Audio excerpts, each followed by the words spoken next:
ചേച്ചി ഫോട്ടോ അയക്കല് കഴിഞ്ഞില്ലേ? ഇതൊക്കെ ഓരോരുത്തർക്ക് അയക്കും വേണം, HD ആക്കും വേണം.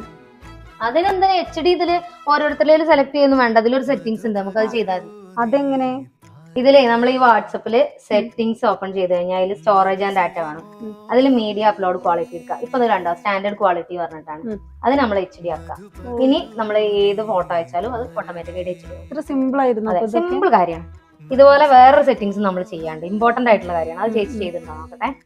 അത് പ്രൈവസിയില് നമ്മളുടെ അഡ്വാൻസ് ഓപ്പൺ ചെയ്യാം. അഡ്വാൻസ് ഓപ്പൺ ചെയ്ത് കഴിഞ്ഞാൽ അതിൽ പ്രൊട്ടക്ട് IP അഡ്രസ്സും ഓൺ ആക്കണം, ഡിസേബിൾ ലിങ്ക് പ്രിവ്യൂസ് ഓൺ ആക്കണം. ഇതൊക്കെ എന്തിനാ ഓൺ ആക്കണത്?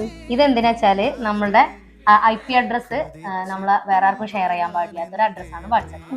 അതാരും വേറെ സോഫ്റ്റ്വെയർ വെച്ചിട്ട് എടുക്കാതിരിക്കാനും, അതുപോലെ തന്നെ നമ്മളുടെ ഒരു ലിങ്ക് ഷെയർ ചെയ്യുമ്പോൾ ആ ലിങ്ക് ത്രൂ ഈ ലൊക്കേഷനും അതുപോലെ നമ്മുടെ IP അഡ്രസ്സൊന്നും വേറെ ആരും എടുക്കാതിരിക്കും. ഇതെന്തായാലും ഓപ്പൺ ചെയ്തിട്ടുണ്ട്. വാട്സപ്പിലെ ഈ സെറ്റിംഗ്സ് നിങ്ങളുടെ ഫോണിൽ ഓപ്പൺ ആണോ? ഇപ്പൊ തന്നെ വീഡിയോ സേവ് ചെയ്ത് വെച്ച് ചെക്ക് ചെയ്തോളൂ. ഇതുപോലുള്ള ഇൻഫോർമേറ്റീവ് വീഡിയോസിനായി നമ്മുടെ പേജ് ഒന്ന് ഫോളോ ചെയ്തോളൂ.